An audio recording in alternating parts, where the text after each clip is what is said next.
Hello viewers, வணக்கம் and welcome back to my channel.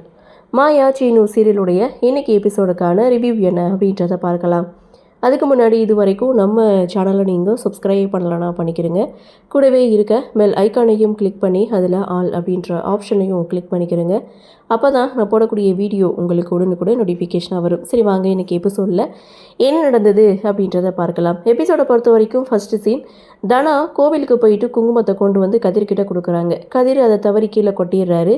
அதை பார்த்து தனா ரொம்பவே ஃபீல் பண்ணுறாங்க. நான் எது ஆசைப்பட்டாலும் அது எனக்கு கிடைக்கிறதே இல்லை அப்படின்னு சொல்லி ஃபீல் பண்ணும்போது, இப்போ என்ன, நீ எனக்கு குங்குமம் வச்சு விடணும் அவ்வளோதானே அப்படின்னு சொல்லி தனாவுடைய நெத்தியில் இருக்கிற குங்குமத்தை தன்னுடைய நெத்தியில் ஒட்டி எடுத்துக்கிறாரு. இப்போ பார்த்தியா எப்படி என் நெத்தியில் குங்குமம் வந்துச்சுன்னு சொன்னதும் அப்போ தனா ரொம்ப சந்தோஷப்பட்டாலும் நான் வேறு என்னமோ நினச்சேன் அப்படின்னு சொல்லி ஒரு குட்டி ரொமான்ஸ் சீனை ஃபஸ்ட்டு சீனாக கொடுத்துருப்பாங்க.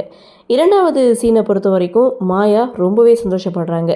மாயாவுடைய சந்தோஷத்துக்கு காரணம் சீனு மாயாவுக்கு சப்போர்ட் பண்ணாதான். ஸோ அந்த இடத்துல சீனுவோட என்ட்ரி, சீனு கிட்ட மாயா நன்றி சொல்லும்போது, இனிமேல் எந்த ஒரு சூழ்நிலையிலையும் உன்னை நான் விட்டு கொடுக்க மாட்டேன், உனக்கு நான் சப்போர்ட்டாக இருப்பேன் அப்படின்னு சொல்லி, நியூமராலஜி அஸ்ட்ராலஜிலாம் கேள்விப்பட்டிருக்கியா அப்படின்னு சொல்லிட்டு சீனு மாயா இவங்க ரெண்டு பேருக்கும் இடையில ஒரு குட்டி ரொமான்ஸ் சீனை கொடுத்துருப்பாங்க. இவங்க ரெண்டு பேரும் பேசிகிட்டு இருக்கிறது அதை சாரு ஒரு பக்கம் பார்க்குறாங்க. பார்த்துட்டு அங்கேருந்து போகும்போது பக்கத்தில் இருக்கக்கூடிய ஃப்ளவர் வாஸை கீழே தட்டி விட்டுட்டு போகிறாங்க. அதை பார்த்த மாயா என்ன சத்தம் கேட்குது அப்படின்னு சொல்லிட்டு சீனுக்கிட்டே இருந்து விட்டா போதுண்டா சாமின்னு சொல்லி அங்கேருந்து வராங்க. அப்போது அங்கேருந்து வந்த சாரு பத்மா தூங்கிட்டு இருக்காங்க. அவங்கள தட்டி எழுப்பி உடனே சீனுவுக்கும் தனக்கும் கல்யாணம் ஏற்பாடு செய்யுங்க, சீனு மாமா என் கழுத்தில் தாலி கட்டியே ஆகணும் அப்படின்னு சொல்லி பிடிவாதம் பிடிக்க அங்கே பார்வதியோடைய என்ட்ரி. சாரு சொல்கிறதும் கரெக்டு தான். உடனே சீனு சாரு இவங்க ரெண்டு பேருடைய கல்யாணத்தை கூடிய சீக்கிரம் நடத்தி முடிக்கணும் அப்படின்னு சொல்லி பார்வதி ஒரு பக்கம் சொல்லும்போது, ஸோ அதற்கான திட்டம் என்ன அப்படின்றத பத்மா சாருக்கிட்ட சொல்லிகிட்டு இருக்காங்க. இப்படி 3 பேரும் பேசிகிட்டு இருக்கத மாயா ஒரு பக்கம் பார்த்துட்ருக்காங்க. ஸோ அந்த போலியான மாப்பிள்ளைக்கிட்ட பேசி ஸோ கூடிய சீக்கிரம் கல்யாண ஏற்பாடு செய்கிற மாதிரி செஞ்சு சீனு கழுத்தில் எப்படியாவது சாருவை தாலிக்கட்ட வச்சிடணும்னு சொல்லி இவங்க 3 பேர் பேசிகிட்டு இருக்கத மாயா கேட்டுட்டு, நீங்கள் இப்படி ஒரு திட்டத்தை போடுறீங்களா, இனிமேல் தானே பார்க்க போகிறீங்க இந்த மாயாவுடைய ஆட்டத்துன்னு சொல்லி அடுத்த செகண்ட் மாயா தன்னுடைய பெரியம்மாவை கூப்பிடுறாங்க.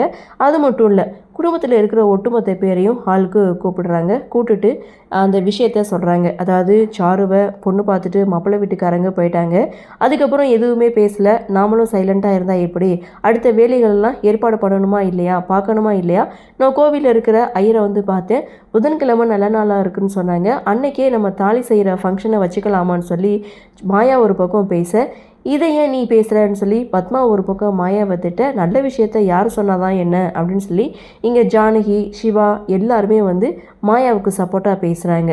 ஸோ அண்ணன் இங்கே இல்லைன்னதும் நீ நாட்டாமல் பண்ணுறியா அப்படின்னு சொல்லி மாயாவை பார்த்து கேட்கும்போது, பெரியப்பா இருக்கிற இடத்த நான் பிடிக்கல, ஸோ நல்ல விஷயத்த தான் சொன்னேன், சாருவும் எத்தனை நாளைக்கு இந்த வீட்டில் இருப்பா, ஸோ பெரியப்பாவும் அதே தானே சொன்னாங்க அப்படின்னு சொல்லிட்டு இருக்கும்போது அங்கே ரகுராமுடைய என்ட்ரி. ரகுராம் கிட்ட இந்த ஃபங்க்ஷனை பற்றி சொல்ல அவரும் ஓகே சொல்லிட்டாரு. அடுத்து பத்மா என்ன பண்ணுறாங்க, உடனே அந்த மாப்பிள்ளைக்கு கால் பண்ணுறாங்க. இது மாதிரி புதன்கிழமை தாலி செய்கிற ஃபங்க்ஷன் வச்சுருக்கோம், நீங்கள் வர்ற மாதிரி வாங்க, இது போலியான கல்யாண ஏற்பாடு தான், ஸோ நான் சொன்ன மாதிரி கல்யாணத்துக்கு முதல் நாள் லெட்டரை எழுதி வச்சுட்டு நீங்கள் ஓடி போயிடணும், அதுக்கப்புறம் நாங்கள் பார்த்துக்குறோம் அப்படின்னு அந்த மாப்பிள்ளைக்கிட்ட சொல்ல, நீங்கள் என்ன சொல்கிறீங்களோ அதை மாதிரியே நான் செய்துறேன்னு மாப்பிள்ளையும் சொல்லிட்டாரு. ஸோ இதை சாருக்கிட்ட சொல்லும்போது சுற்றி வளைச்சி இவங்க ஏன் இப்படி பண்ணிகிட்டு இருக்காங்க, நேரடியாக சீனு மாமாவை கல்யாணம் பண்ணி வைக்கிறதுக்கு பதிலாக இப்படி சுற்றி வளைக்கிறாங்களே அப்படின்னு சொல்லிட்டு சாரு தனியாக அவங்க அப்பாவை மீட் பண்ணுறாங்க. மீட் பண்ணுறது மட்டும் இல்லை, புதன்கிழமை தாலி செய்கிற ஃபங்க்ஷன் பற்றியும், அதே சமயம் பத்மா இப்படி ஒரு கல்யாணம் ஏற்பாடு பண்ணுறாங்க அப்படின்ற விஷயத்தை பற்றியும் லிங்கத்துக்கிட்ட சொல்லும்போது, பத்மா ஏன் இப்படி சுற்றி வளைக்கிறாங்கன்னு லிங்கமும் ஒரு பக்கம் சொல்கிறாங்க.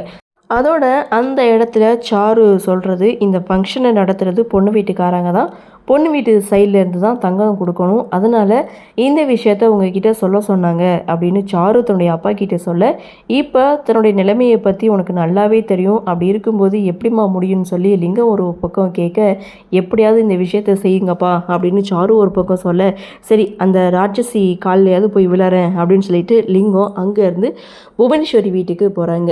அங்கே போனதும் பொண்ணோட கல்யாண ஏற்பாடுகள்லாம் எப்படி போயிட்டுருக்கு அப்படின்னு சொல்லி புவனேஸ்வரி பசுபதி 2 பேரும் லிங்கத்துக்கிட்ட கேட்டுட்ருக்காங்க. ஸோ இவங்க 3 பேரும் பேசிகிட்டு இருக்கதை கார்த்தி ஒரு பக்கம் பார்த்துட்டு நின்றுட்டுருக்காரு. அப்போது லிங்கம் வந்து சொல்கிறாங்க, இது மாதிரி போலியான கல்யாண ஏற்பாடு அந்த பத்மா செய்துட்ருக்காங்க. கல்யாணத்தன்னைக்கு முதல் நாள் அந்த மாப்பிள்ளை அங்கேருந்து ஓடிடுவார். அதுக்கப்புறம் சீனுவுக்கும் சாருவுக்கும் கல்யாண ஏற்பாடு பண்ணுற மாதிரி பத்மா பிளான் பண்ணியிருக்காங்க அப்படின்னு சொல்லும்போது, அந்த ஒரு பிளானில் இங்கே புவனேஸ்வரி ஒரு ட்விஸ்ட்டு கொடுக்குறாங்க. என்னென்னு பார்த்தா, ஸோ நீங்கள் அந்த தாலி செய்கிற ஃபங்க்ஷன் அன்னைக்கே சீனுவுக்கும் சாருவுக்கும் தகாத உறவு இருக்குது அப்படின்ட்டு உங்கள் பொண்ணு வாயாலேயே சொல்ல வைங்க அப்படின்னு சொல்லும்போது, அது ஒன்றும் பிரச்சனை கிடையாது, இருந்தாலும் என் பொண்ணு சொன்னால் யாராவது நம்புவாங்களா, அடித்து விரட்டிட மாட்டாங்கன்னு லிங்கம் ஒரு பக்கம் சொல்ல, நிதானத்தில் இருக்கும்போது சொன்னால் யாரும் நம்ப மாட்டாங்க. ஆனால் சீனு இந்த கடன் பிரச்சனைனால குடிச்சிட்டு தெரிஞ்சால, அந்த சமயம் தான் தங்கிட்ட தப்பாக நடந்துக்கிட்டாருன்னு உங்கள் பொண்ணு வாயால் சொல்லுங்கன்னு லிங்கத்துக்கிட்ட சொல்ல, லிங்கம் ஃபஸ்ட்டு பொண்ணோட மான மரியாதையை யோசித்தாலும் அடுத்து பொண்ணோட வாழ்க்கையை நினச்சி இதுக்கு ஓகே சொல்லிட்டாங்க.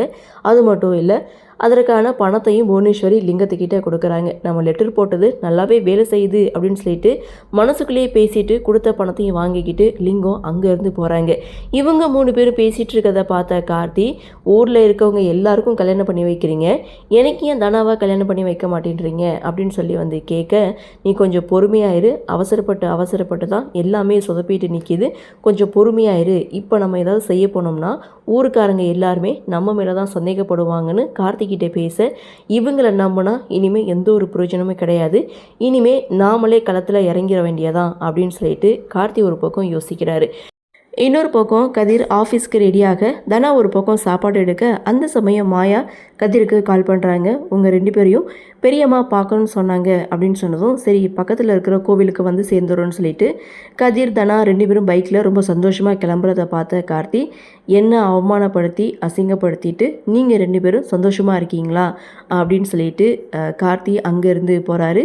ஸோ இன்னொரு பக்கம் இவங்க 4 பேரும் கோவிலுக்கு போயிருக்காங்க. போன இடத்துல கோவில் குளத்தில் 4 பேரும் கால் நனைக்கிறாங்க. அந்த சமயம் கார்த்தி தண்ணிக்குள்ளே இருந்து இங்கே கதிருடைய காலை பிடிச்சி இழுக்கிறாங்க. இதனால் கதிர் பார்த்திங்கன்னா தண்ணிக்குள்ளே மூழ்கிறாங்க. இதோட எபிசோடை முடிக்கிறாங்க. அடுத்து என்ன நடக்கும் அப்படின்ற ஒரு எதிர்பார்ப்போட இன்றைக்கி எபிசோடை முடிச்சிருக்காங்க. சரி, என்ன நடக்குது, என்ன மாதிரியான சுவாரஸ்யத்தோடு கதைக்கள நகர்வை கொண்டு வராங்க அப்படின்றத நாமளும் பொறுத்திருந்து பார்க்கலாம்.